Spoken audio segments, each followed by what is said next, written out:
Sekreto ng mga misis na may edad na pero mukhang bata pa rin at saka palaban.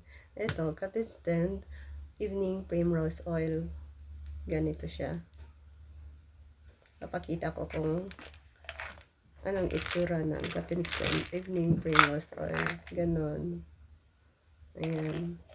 Itong Coffee Stand Evening Primrose Oil ay nakakatulong sa mga may hormonal imbalance, nakakatulong din sa mga may irregular menstruation, yung mga pag magre-regla is laging sumasakit yung puson, yung katawan at saka sa ulo. Magandang mag-Coffee Stand Evening Primrose Oil tayo.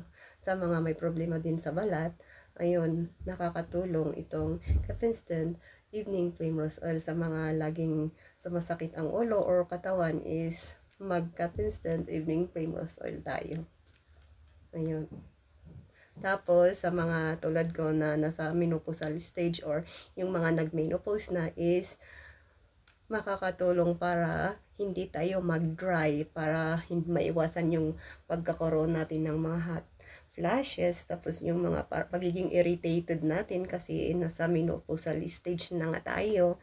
Tapos yung minsan nagiging irritated tayo sa mga asawa natin, kaya para maiwasan ang pagiging dry, mag-Coffee Stand Evening Primrose Oil.